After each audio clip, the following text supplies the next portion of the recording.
Good morning. This is a beautiful day, and as the world thinks about the fact that Jesus is raised from the dead and it's celebrated across the world, we say, I'm glad you're on board. We've been talking about it for Sundays. Timothy Keller has a book, and it says, The Reason for God is the title of it. He says, in this book, he says, if Jesus rose from the dead, then you have to accept all that he said. If he didn't rise from the dead, then why worry about any of what he said? The issue on which everything hangs is not whether or not you like his teaching, but whether or not he rose from the dead. I believe that statement to be entirely accurate.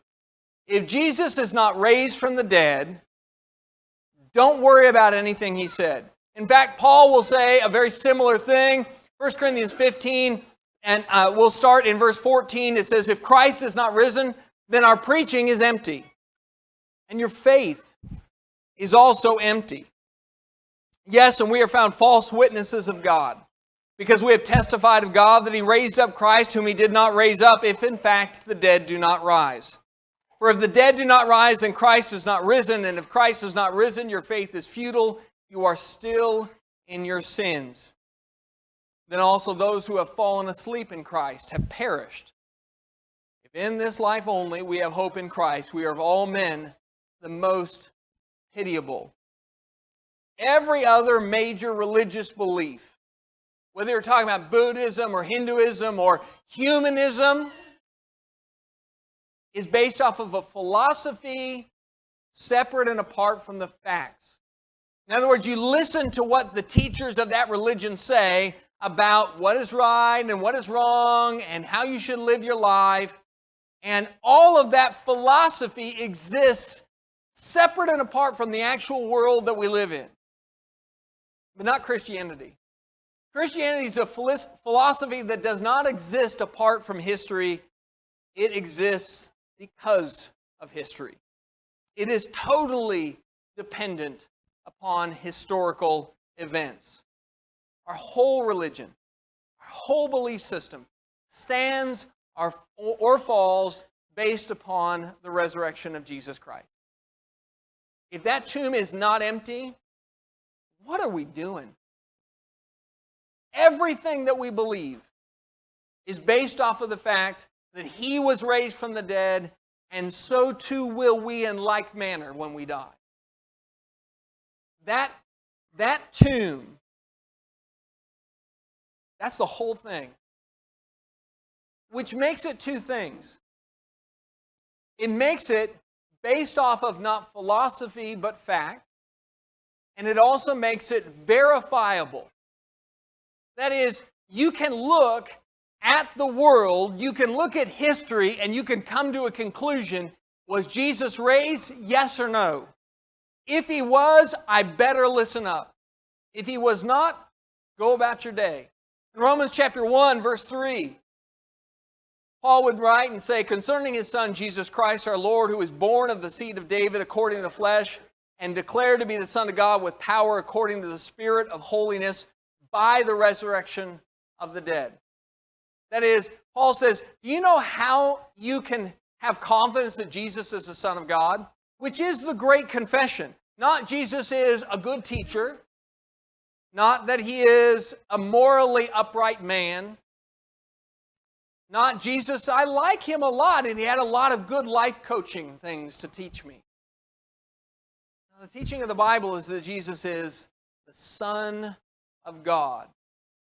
And Paul says in Romans chapter 1 verse 3, he was declared to be the Son of God with power according to the Spirit of holiness by the resurrection from the dead.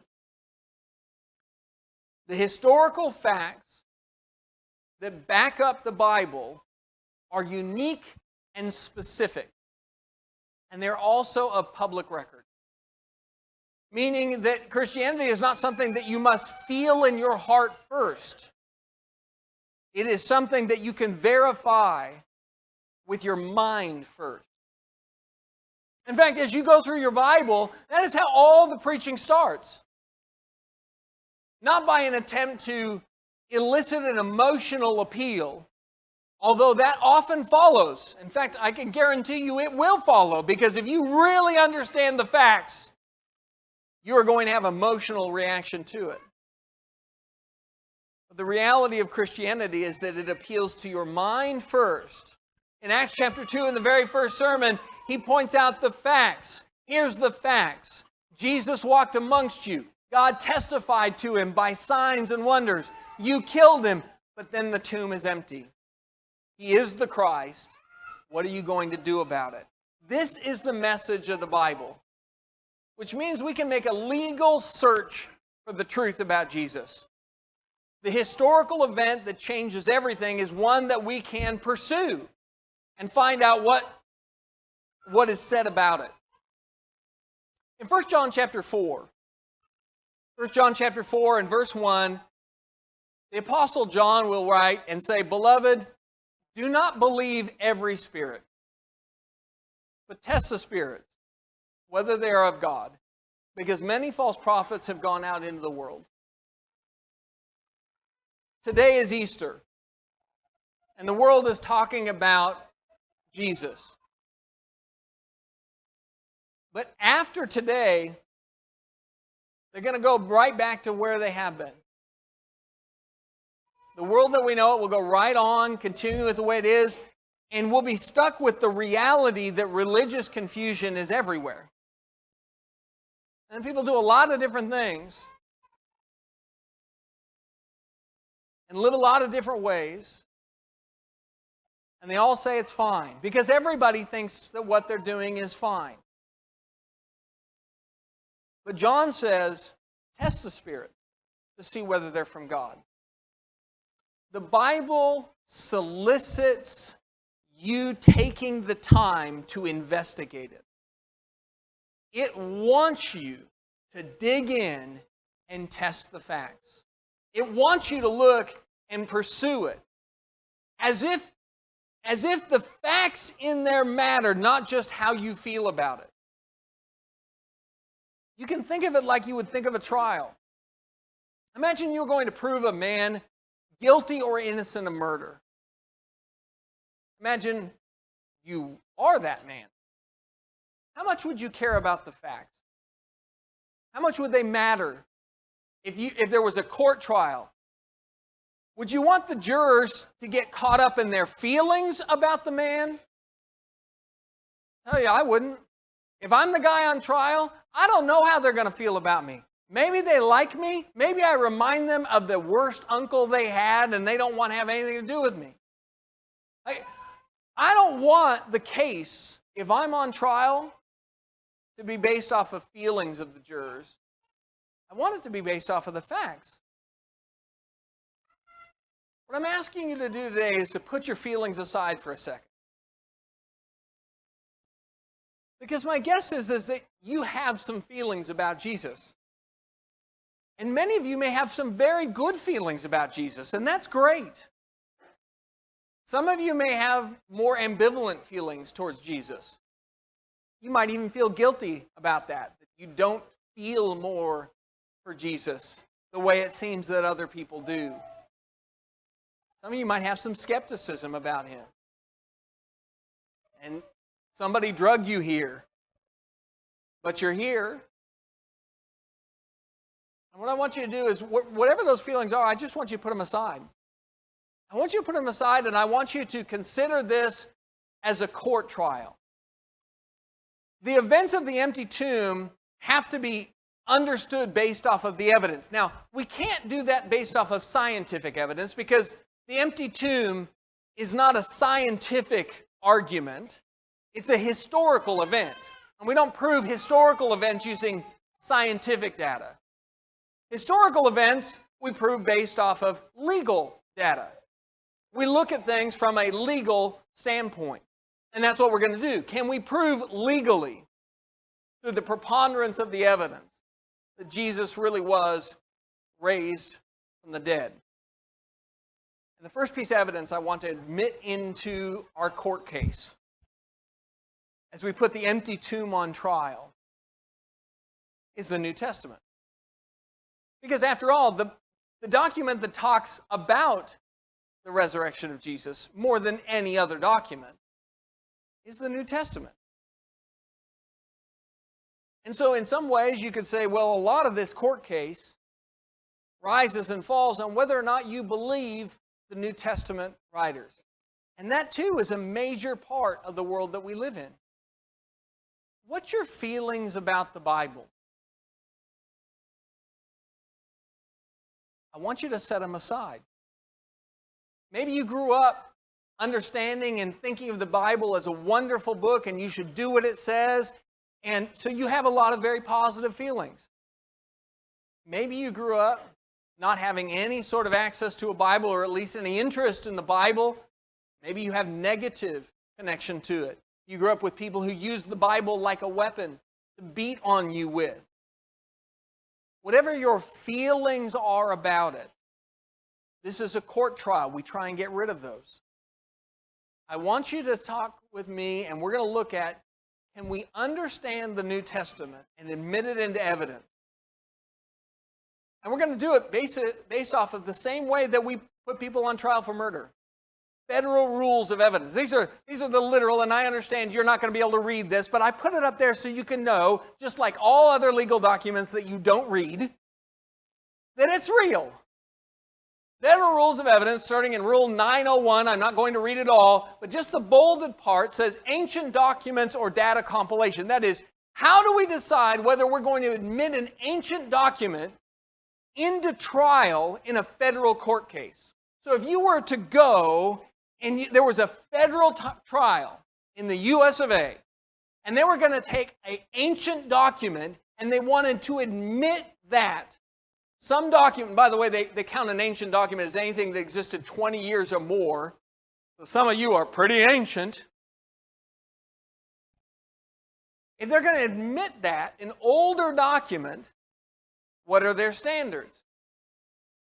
Evidence of a document or data compilation in any form is in such condition, A, as to create no suspicion concerning its authenticity. So it has to have, there's no suspicion that it's not authentic, not a fraud.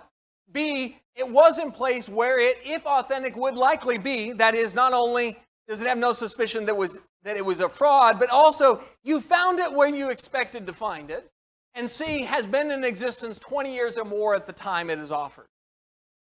This is, if you're going to have a reliable ancient document admitted into federal evidence, it has to have those three things. So, A, is there any suspicion of the authenticity of the Bible? Here's the crazy thing about the Bible. The Bible has a habit of being accurate. So accurate that even people who don't believe the Bible religiously have to accept it as an accurate historical document. Pilate's existence. Pontius Pilate, who's written about in the New Testament, a long time they thought he didn't exist until they dug up a rock that had, guess whose name on it? Pontius Pilate. Crucifixion. For the longest time, they said crucifixion did not involve nailing people. They always strapped them to a cross. In fact, you will often see in depictions of crucifixion that Jesus is nailed, but then the two thieves are tied to the crosses. And the reason for that was, for the longest time, the only historical evidence that we had was of them doing that. They would bind people to a cross, which, by the way, is also a horrific way to die. But the idea that you would nail somebody to a cross, well, that's embellishment. Certainly, that's just the writers of the New Testament trying to kind of up the game. It's the fish story, right? The fish was this big, but let's make it bigger. Jesus died a horrible death, but he didn't actually get nailed, did he? Until they found an ankle bone with a nail in it. Until they found a person who had been crucified and, in fact, had been nailed. You might notice, look at what they did with that nail. They bend it around the back. There's no sliding off that cross. These are things that we find over and over again in regard to the Bible. People that Luke talks about. When you read through the gospel account of Luke, Luke says, I wrote this down from beginning to end so that you would know chronologically what had happened. And then it turns out he does exactly that. In Luke's two books, both in the Gospel of Luke and in the book of Acts, he uses names like Polytarch, or the leading man in Malta, or the proconsul. Technical political terminology that people said, well, that didn't exist. And especially the leading man in Malta. He used it like a title. There's this guy, he's in charge. He's the leading man in Malta. And they said, that's not the name, that's not the title, until, they got to Malta, they dug up, and guess what they found? There was a leading man of Malta. The Bible finds itself to be authentic over and over again. Concerning Luke, and you read through his accounts, there are over 80 different specific things that Luke mentions, whether it be geographical or historical or political, that have been verified, authenticated outside of the Bible. The Gospel of John, over 60 different things. When the Bible even talks about geography, it'll talk about going up or going down. And we think of going up or going down as north versus south. Well, that's not what they meant. They meant literally going up in altitude or going down in altitude. So you go to this place and you go up to it, and this place you go down to it. And so some guy came along and he said, you know what? I'm going to take every time the Bible talks about going up to a place, and every time the Bible talks about going down to a place, and I'm going to see if it's actually right. You know what he found? It's actually right. So regarding the first legal thing, is it show every sign of being authentic and no suspicion concerning its authenticity? Yeah. And the second is, in regard to that authenticity, is manuscript accuracy. We have over 23,000 different documents that authenticate the biblical writings. 23,000 copies in various forms of the New Testament and the Old Testament. And actually, that 23,000 is just the New Testament. The Old Testament is actually much higher. 23,000 different documents that back that up.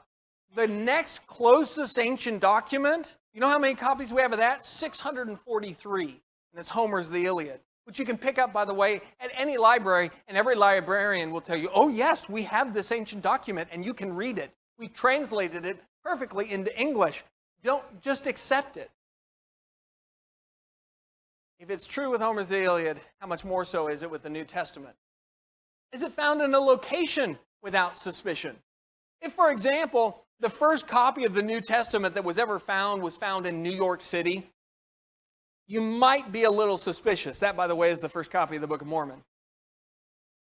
You'd be suspicious if you found it in some strange place that had nothing to do with the events. But the first ancient copies that we have of the New Testament, guess where they find them? In and around Israel. Right where it all happened.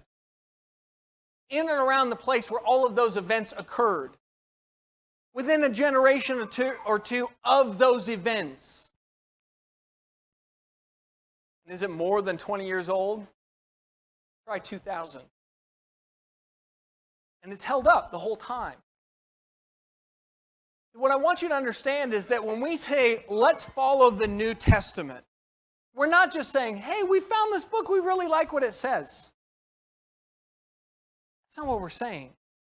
We're saying, regardless of how you feel about the New Testament, it is a book that has stood the test of time. It stands the test and legal rigor of accuracy.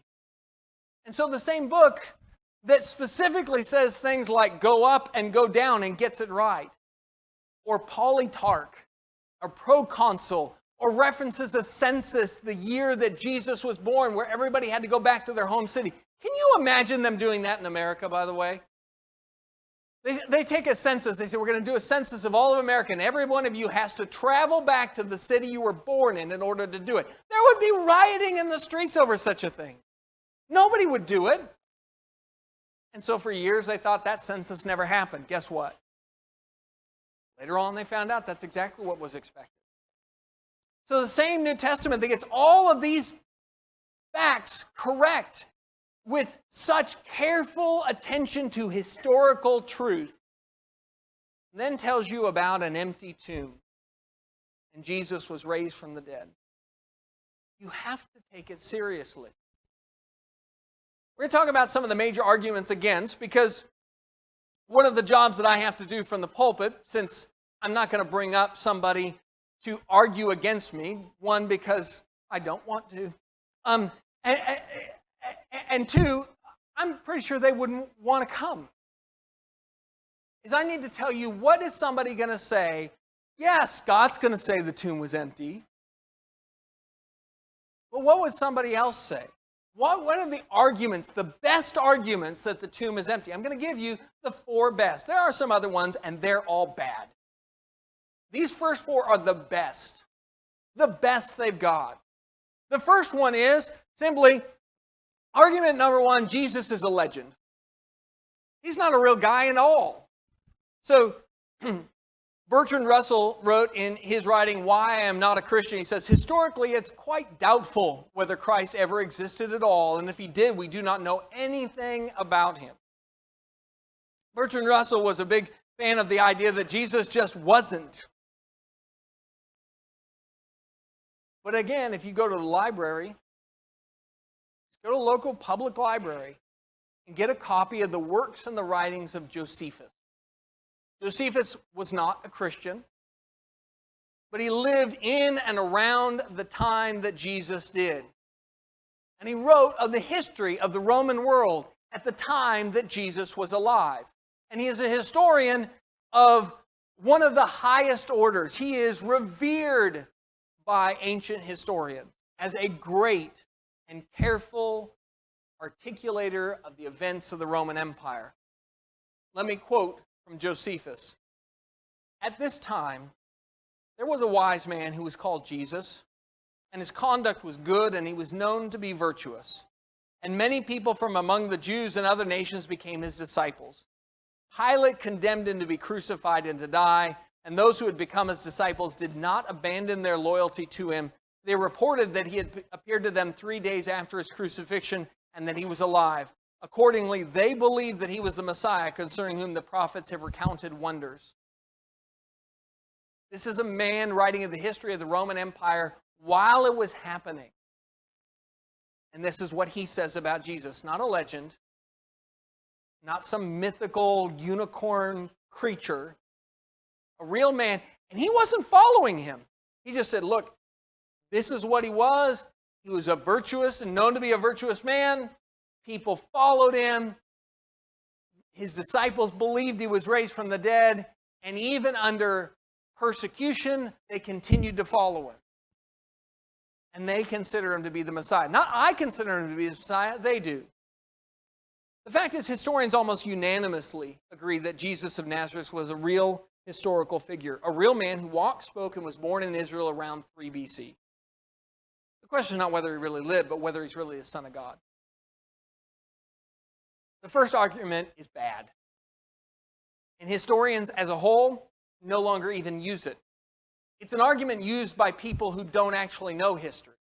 People who actually follow history, who are actually involved in knowing Roman history, do not doubt the authenticity of Jesus as a human being. He was, in fact, a very real person. That argument's bad. Second argument, Jesus didn't really die that day. He just kind of was mostly dead. And some of you will get that reference. But here's the thing. That doesn't hold water either. That also is a really bad argument. And it's a bad argument historically. In Matthew chapter 27, starting in verse 35, it says, Then they crucified him and divided his garments, casting lots that it might be fulfilled which was spoken by the prophet. They divided my garments among them, and for my clothing they cast lots. And then in verse 36, it says what the Roman soldiers did. Sitting down, they kept watch over him there. That matches historically what Roman soldiers did when they crucified somebody. Their job was to take care of the prisoner. And you are a prisoner until you're dead. So they sat by the crosses and they watched those men until they died. Because if they didn't die on that cross, because they'd been punished to die on it, guess who died in their stead? The Roman soldiers who were supposed to sit and watch. To say that Jesus was not crucified is to say that those Roman soldiers were comfortable with him only being kind of dead. It's also to say that the Jewish leadership didn't have enough hatred to really make sure he was dead. In Mark chapter 15, though, verse 11, says the chief priests stirred up the crowd so they should rather release Barabbas to them. And Pilate answered and said to them again, "What then do you want me to do with him whom you called the King of the Jews?" And they cried out again, "Crucify him." It's to ignore the fact that the crowds hated him and that the Jewish leadership hated him. And they weren't going to be okay with him kind of being dead to come back and haunt them as a problem. They wanted him totally dead. The Roman soldiers had a responsibility to make sure he was totally dead. And it is also to deny the facts of what crucifixion involved. It starts with a scourging. It starts with the physical exertion after that scourging where his back is torn open, so much so that his internal organs are visible. And the crossbar of the cross he would die on being put on his back and being expected to carry it. The crucifixion process involved being nailed to a cross, with asphyxiation being the final cause, because every breath required you to lift your body up on that nail that was through your ankle and get a breath. That's why the Roman soldiers, they wanted to speed the process up, and so they came to the two thieves and they broke their legs. They broke their legs so they couldn't breathe anymore. But when they came to Jesus, they did not break his legs, but instead they drove a spear through his side, where blood and water came out. He didn't live through crucifixion. That's the whole point. It was a horrible and very permanent way of punishing somebody. That argument doesn't hold water either. The third argument is that nobody could find the tomb. They buried him. He did actually die, but in fact, they just didn't know where he was buried, and so there was some confusion over what the empty tomb was. But that all makes the assumption that it was like a shell game. You know what I mean by a shell game? It's like the cups and the ball. When the guy has 3 cups and 1 ball and he moves it around, it makes the assumption that Jesus' tomb was one of those cups, and they kept moving the cups around until they got him in a tomb that nobody knew about. But that's the exact opposite of what the facts say. The tomb, one, was in a garden right where he was crucified. John chapter 19, verse 41, in the place where he was crucified, there was a garden, and in the garden a new tomb in which no one had yet been laid. So there they laid Jesus because of the Jews' preparation day. So the tomb was nearby. This is not some far distant funeral procession. The tomb is nearby. And there was an acknowledgement of who owned the tomb. It's not some random tomb. It's a tomb owned by Joseph of Arimathea. Matthew chapter 27 clearly states that Joseph of Arimathea, who was a disciple of Jesus, had a tomb there, and he goes to Pilate, and he asks Pilate, "Can I bury him in my tomb?" And Pilate gives him and grants him to do that. There is multiple levels of people knowing exactly what tomb Jesus was in. And if that wasn't enough for you, you get further down in Matthew chapter 27, and you get to about verse 62, and what did they do? They put him in the tomb, and then they set guards over it. Not guards of people who loved Jesus. Guards of people who hated Jesus. And they wanted to make sure that body stayed exactly where that body was.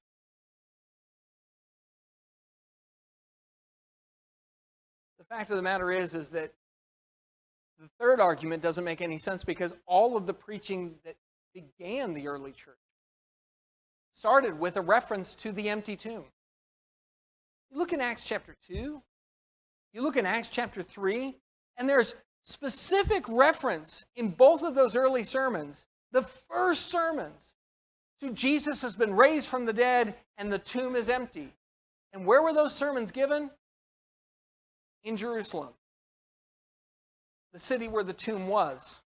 And if anybody had any doubt about whether that tomb was empty, all they had to do was simply go about a 10-minute walk and go take a stroll amongst the tombs. Like no different than you and I could go to a graveyard locally and go stroll around and look at the different names on them.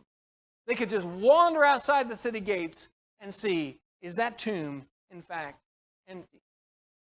And yet, that's considered by the apostles when they began to preach. They don't hide that fact. They elevate it. And they say, you should follow us, and you should believe, because that tomb, the stone has been rolled away, and there is no more a body in it.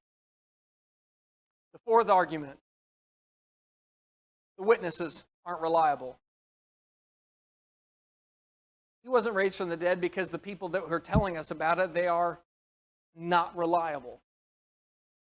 In Acts chapter 1, Luke would record and say in verse 3 that he presented himself alive after his suffering by many infallible proofs. When we think of the witnesses of Jesus' resurrection, I think sometimes we make the mistake of thinking of them like witnesses of a car accident or witnesses of a bank robbery, where everything happens fast, it's quick, the emotions are really high, and so people get their facts all messed up. When we talk about there being eyewitnesses of the resurrection, that is not what we're talking about at all. Jesus didn't just kind of pop out of a closet one day and say, "Surprise, I'm here," and then disappear again. The Bible records that over the course of 40 days, he appeared to his disciples. He ate meals with them. He talked with them. He gave them Bible lessons, quoting the Old Testament and teaching. He walked along the road to Emmaus with those disciples. These are not short-term flitting memories where it kind of gets caught up in the adrenaline of the moment. I don't know. Was the bank robber wearing a black jacket or was it navy blue? I don't know. I was worried about my life. That has nothing to do with it. This is 40 days that they spent with him. And after all those 40 days, 1 Corinthians 15 describes that he was seen by Cephas, that is Peter, 1 Corinthians 15 verse 5, and then by the 12. And after that, he was seen by over 500 brethren at once, of whom the greater part remain to the present, but some have fallen asleep. You notice as Paul writes, he says, look, those 500 people who saw him, some of them are still around. You Corinthians, you want to go track them down, you can. The Bible is not afraid of the evidence. And then Paul will say in 1 Corinthians 15, verse 7, after that he was seen by James and then by all the apostles, and then last of all he was seen by me also, as by one born out of time. If you think to yourself, yes, but the other, all of the witnesses, they all wanted to believe in Jesus being raised from the dead. One, that's not true. A lot of them that didn't even realize that was what was going to happen. But two, we have at least one hostile witness to the resurrection of Jesus, and it's Saul. He didn't want to believe in Jesus. He didn't want to believe in him being raised from the dead. Instead, though, we see that he, as one untimely born, does that very thing. That argument doesn't hold water either. But I'm going to give you 3 reasons that you should believe in the empty tomb. You should understand that the preaching is not empty, that the New Testament should be trusted, that you should follow Jesus, and not just kind of, by the way, because that's how facts work. If Jesus is and was raised, then you need to fully follow him. Don't play religion. If you got to put something away in your life to follow Christ, you put it away. If you've got to start making some changes in your life to follow Christ, you do it. This is not a game. If he is the Son of God, then this preaching is not empty, it is full. The first is simply this. You should believe because the apostles kept preaching. And we know they did. We know the history, that the church began in Jerusalem and went out from there. In a court of law, you look for an unbiased witness. An unbiased witness is somebody who has nothing to gain from their testimony. Somebody who, at the very best, it would actually have something to lose by their testimony. It would cost them to tell the truth. And so their testimony proves them to be honest. In Acts chapter 4, Peter says, whether it's right in the sight of God to listen to you more than to God you judge, we cannot but speak the things which we have seen and heard. Do you know what the cost was for the apostles to keep preaching Jesus? In a word, everything. It cost them everything. And yet they kept preaching Jesus because they understood fully well that it was the truth.